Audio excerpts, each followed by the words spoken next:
லக்ஷ்மீபதேர்யதிபதேश्च दयैकधाम्नः योऽसौ पुरा समजनिष्टजगद्धितार्थम् प्राच्यं प्रकाशयतु योः परमं रहस्यं संवादयेष शरणागति मंत्रसारः.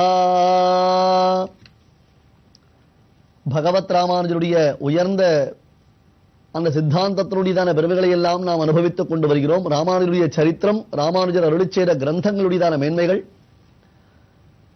அது தவிர பகவத் ராமானுஜர் செய்த அனுஷ்டானம், அந்த அனுஷ்டானம் என்பதற்கு பொருள் என்ன, பிராக்டிஸ் என்று சொல்லுகிறோம் அல்லவா, அவருடைய வாழ்க்கை நடைமுறைகள் நமக்கு ஒரு வழிகாட்டியாகத்தான் திகழ்கின்றன. ராமானுஜருடைய இந்த கதையை மட்டும் நாம் காதால் கேட்டு தலையசைத்து விட்டு கண்ணீர் சிந்து விட்டு சென்றால் போராது. ராமானுஜருடைய வாழ்க்கை நெறியை நாம் எல்லோரும் பின்பற்ற அறிந்திருக்க வேண்டும்.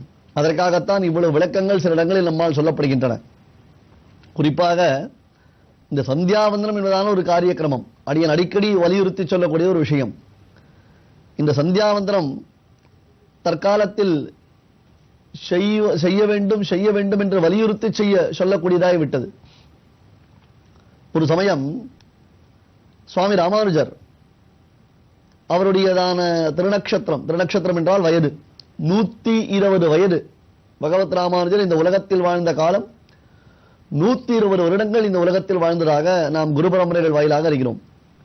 120 வயது என்றால் 2 சஷ்டப்த பூர்த்திகள், 60 + 60 இல்லையா, தள்ளாத வயது, முடியவில்லை. அப்பொழுது 2 புறமும் சுவாமியை 2 சிஷ்யர்கள் கைத்தாங்களாக பிடித்துக் கொள்கிறார்கள். 2 புறமும் 2 சிஷ்யர்கள் சுவாமியை கைத்தாங்களாக பிடித்துக் கொள்கிறார்கள். அப்படி கைத்தாங்களாக பிடிக்க வருந்தி எழுந்திருந்து அர்க்ய பிரதானம் செய்கிறார். அர்க்ய பிரதானம் என்றால் சந்தியாவந்தன காலத்தில் சூரிய தேவனுக்கு நடுவில் இருக்கக்கூடிய பரமாத்மாவை நினைத்துக் கொண்டு அந்த பகவானை நாம் ஆராதிப்பதாக கையில் தண்ணீரை எடுத்து சேர்க்க வேண்டும். இந்த அர்க்ய பிரதானமானது நின்ற நிலையில் தான் விட வேண்டும், அமர்ந்து கொண்டு அர்க்யம் சமர்ப்பித்தல் கூடாது. அப்பொழுது சுவாமி 2 சிஷ்யர்கள் தன்னை இருபுறமும் பிடித்துக் கொள்ள தள்ளாத வயதில் எழுந்திருக்க முடியாத அந்த சமயத்தில் கூட வருந்தி எழுந்திருந்து பிரயாசப்பட்டு எழுந்திருந்து அர்க்ய பிரதானம், சூரிய தேவனை தான் உபாசித்தலை, அந்த சந்தியாவந்தன அனுஷ்டானத்தை செய்தார் என்றால் இது எவ்வளவு முக்கியம். இதை பார்த்து ஆஹா, ராமானுஜர் மகாத்மா, ராமானுஜர் பெரியவர், ராமானுஜர் பரமாத்மாவை போன்று மிகவும் போற்றுதலுக்கு உரியவர், அவரை போன்ற பெரியோர்கள் செய்யலாம் சுவாமி, அடியனை போன்றவர்கள் என்பதாக சால்ஜாப்பு சொல்லி விலகிச் செல்லக்கூடாது. எப்படி எம்பெருமானுடைய அவதாரங்கள் அதுபோன்று மகான்களுடைய அவதாரங்கள், அந்த மகான்களுடைய அவதாரங்களுடைய நோக்கம் என்ன, நம்முடைய வாழ்க்கை நெறிமுறைக்காகத்தான். அடியன் அடிக்கடி சொல்லக்கூடிய ஒரு விஷயம், எம்பெருமானுடைய சரித்திரங்கள் இருக்கின்றனவே அவைகள் எல்லாம் நமக்கு ஒரு அனுபவம். கண்ணன் பிறந்தான், கண்ணன் வளர்ந்தான், ராமன் பிறந்தான், ராமன் வளர்ந்தான், நிருசிம்மன் ஆவிர்பவித்தான், இரண்டகசிபுவை கிழித்தான், வராகன் உள்ளே சென்று அந்த பூமியை கொண்டு வந்து அந்த பூமியை காப்பாற்றினான், இதெல்லாம் அனுபவம். ஆனால் ஆச்சாரியர்களுடைய சரித்திரம் உள்ளதல்லவா, அது நமக்கு அனுஷ்டானம். நன்கு புரிந்து கொள்ளுங்கள், ஆச்சாரியருடைய சரித்திரங்கள் நமக்கு அனுஷ்டானம். அனுஷ்டானத்துடைய பொருள் என்ன, நாம் அவர்களை பின்பற்ற வேண்டும். இப்படி பல சந்தர்ப்பங்கள் காண்பிக்கப்படுகின்றன. அதில் குறிப்பாக தற்போது சொல்லக்கூடிய விஷயம் என்ன, ராமானுஜர் செய்த சரணாகதி. அந்த சரணாகதியினுடைய தன்னேற்றம் என்ன, யார் வேண்டுமானாலும் செய்து கொள்ளலாம். அன்பர்களே, குறித்து வைத்துக் கொள்ளுங்கள். ராமானுஜ சம்பிரதாயத்தின் சீர்மையை நன்கு தெரிந்து கொள்ளுங்கள். சரணாகதி என்பதை எவர் வேண்டுமானாலும் செய்து கொள்ளலாம். அதற்கு காலம் கிடையாது, நேரம் கிடையாது, ஜாதி கிடையாது, வரையறை கிடையாது. வேறு என்னதான் சுவாமி வேண்டும், இப்படியும் ஒரு ஃப்ரீயா எதுவுமே இல்லாமல் இருக்குமா, ஏதாவது ஒன்று வேண்டுமே, ஒன்றே ஒன்றுதான் வேண்டும். என்ன தெரியுமா, மகாவிஸ்வாசம். எம்பெருமான் சர்வரக்ஷகன், எம்பெருமான் நம்மை காப்பாற்றுபவன், அவனை விட நம்மை ரட்சிப்பதில் வேறு யாருக்கும் சாமர்த்தியம் இல்லை. மோட்சத்தை அருளக்கூடியவன் அவன் மட்டும்தான். ஆத்மைக்கியம் தேவதைக்கியம் திரிகசமதிகதா துல்யதைக்கியம் த்ரயாணாம் அந்யத்ரைஸ்வர்யமித்யாத்ய நிபுண பணிதீஹி ஆத்ரியல்தேன சல்தஹ त्रय्यल्तैरेककण्ठैस्तदनुगुणमनुव्यासमुक्त्योक्तिभिश्च श्रीमान् नारायणो नः पतिरखिल तनुर्मुक्तिदः முக்தபோக்யா. இனியறிந்தேன் ஈசற்கும் நான்முகர்க்கும் தெய்வம் இனியறிந்தேன் எம்பெருமான் உன்னை என்று இந்த தைமகத்தில் அவதாரம் செய்தருளின சுவாமி திருமழிசை ஆழ்வார் காண்பித்தருளுகிறார் அல்லவா? அதுபோன்று தான் என்னென்னமோ உலகத்தில் யார் யாரோ எதையெல்லாம் சொல்லி நம்மை பலவிதமான மயக்கத்திற்கும் தயக்கத்திற்கும் உண்டாக்குகிறார்கள். அவற்றையெல்லாம் புறந்தள்ளிவிட்டு ஒன்று தான். அந்த ஒன்று தையந்தை ரேககண்டை ஸ்ததனுகுணமனுவியாச முக்தோக்திபிஷ்ட. வேதங்கள், வேதாந்தங்கள், இதிகாசங்கள், புராணங்கள் இவை அனைத்தும் ஒரே குரலில் யாருடைய பெருமைகளை சொல்லுகின்றனவோ, யாருடைய பிரபாவத்தை இவை அனைத்தும் நன்கு நிலைநிறுத்துகின்றனவோ அவனுக்கு என்ன பெயர்? ஸ்ரீமான் நாராயணஹா நஃபதிஹி.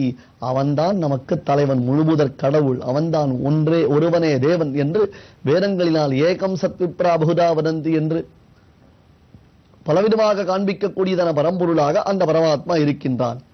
அவனை நன்கு உணர்ந்து அவன் தவிர்த்து வேறு யாரும் நம்மை ரட்சிக்க வல்லார்கள் இல்லை.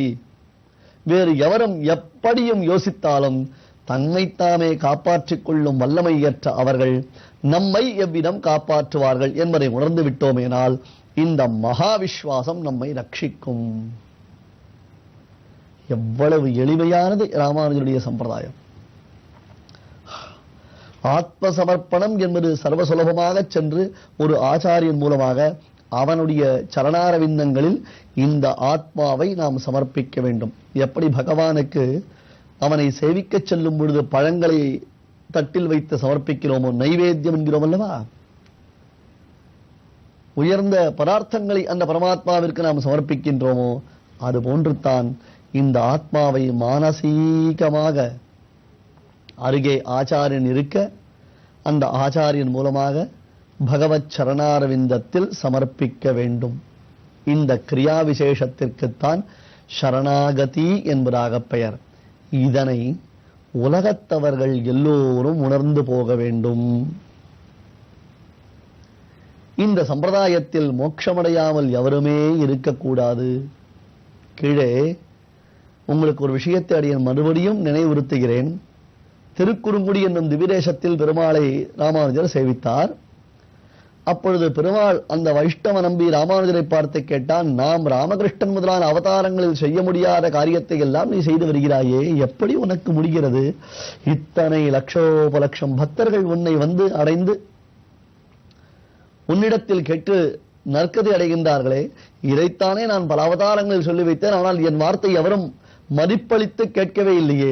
ராமானுஜா, உனக்கு மட்டும் இது எப்படி நடைபெறுகிறது என்று திருக்குறுங்குடி நம்பி கேட்க, அதற்கு ராமானுஜர், சிஷ்யர்கள் கேட்கும் முறையில் கேட்டால் ஆச்சாரியர்கள் அதற்கு பதிலுரைக்கும் வகையில் பதிலுரைப்பார்கள் என்று சொன்னாரே. கீழே பார்த்தோம் அல்லவா, நினைவிருக்கின்றதா?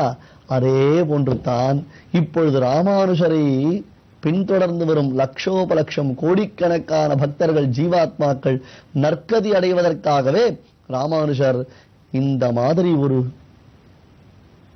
சரணாகதி சாஸ்திரத்தின் சீர்மையை, சரணாகதி சம்பிரதாயத்தின் பெருமையை ஓர் பங்குனி உத்திர திருநன்னாளில் பெருமாளும் பெரிய விராட்டியாரும் ஸ்ரீ ரங்கநாதனும் ஸ்ரீ ரங்கநாயகித்தாயாரும் ஏக ஆசனத்தில் அற்புதமான சேவை. ஒரு முறையாவது சென்று அந்த சேவையை சேவிக்க வேண்டும். அமைதியாக, எந்த ஆர்ப்பாட்டமும் இல்லாமல் அனுபவித்து அப்படி சேவிக்கும் பொழுது இந்த சரணாகதி கத்தியம், ஸ்ரீரங்க கத்தியம், வைகுண்ட கத்தியம் இதனான அந்த கத்தியத்ரயங்களின் அனுசந்தானம் நம்முடைய உள்ளத்திற்குள்ளே நிழலாட வேண்டும். ராமானுஜர் பெருமானிடத்தில் வார்த்தை சொல்வதைப் போல பெருமானிடத்தில் பேசும் பெருமாள் தானே, அதில் சந்தேகம் ஒன்றுமில்லையே. அப்படி பெருமானிடத்தில் பேசுவதாக இந்த கத்தியத்ரயத்தை அனுசந்தித்தார். அதனை சுவாமி பெரியவாச்சான் பிள்ளை ஆச்சரியமானதொரு வியாக்கியானத்தினாலே நமக்கு விளக்கி காண்பிக்கிறார். அதை போன்று சுவாமி ஸ்ரீ வேதாந்த தேசிகனும் இதற்கு ஒரு அற்புதமானதொரு வியாக்கியானத்தை அருளி நமக்கு இதனுடைய தத்துவங்களை காண்பிக்கிறார். லக்ஷ்மி பதேஹே யதி பதேஷ்ச தயைகதாம்னஹா. இது எப்படி நடைபெற்றது, என்ன நிகழ்ச்சி நடக்கிறது என்று கேட்ட பொழுது, லக்ஷ்மி பதேர் யதி பதேஷ்ச தயைகதாம்னஹா புரா யோசௌ புரா சமஜனிஷ்ட ஜகத்ஹிதார்த்தம், உலகத்தின் ஹிதத்திற்காக, உலகத்தின் நன்மைக்காகவே தங்களுக்குள்ளே நடைபெற்றதான அந்த சம்வாரத்தை, ரங்கநாதனுக்கும் தனக்கும் இடையே நடைபெற்றதான இந்த வார்த்தாலாபங்களை, பேச்சுவார்த்தையை பிராச்சியம் பிரகாசயது பரமம் ரகசியம் சம்வாதயேஷ சரணாகதி மந்திரசாரஹா. இதில் விளக்கப்பட்டிருக்கக்கூடிய விஷயம் என்ன தெரியுமா? சரணாகதி மந்திரம், அதாவது 8 எழுத்து உடையதான மந்திரம் அஷ்டாட்சரம், 2 பாதங்கள் உடையதான மந்திரம் துவயம், 32 எழுத்துக்களுடன் 4 பாதங்களாக பிரிக்கப்பட்டிருக்கக்கூடியதான உத்தமமான மந்திரம், அதற்கு சரவஸ்லோகம் என்பதாக பெயர். திருமந்திரம், துவயம், சரவஸ்லோகம் இவை மூன்றுமே ஒரே கருத்தை வலியுறுத்தக்கூடியதாய் அமைந்திருந்தால் கூட அதில் குறிப்பாக இந்த சரணாகதி சாஸ்திரமான துவயமந்திரத்திற்கு, சரணாகதி மந்திரமான துவயமந்திரத்திற்கு தன்னேற்றம் உண்டு.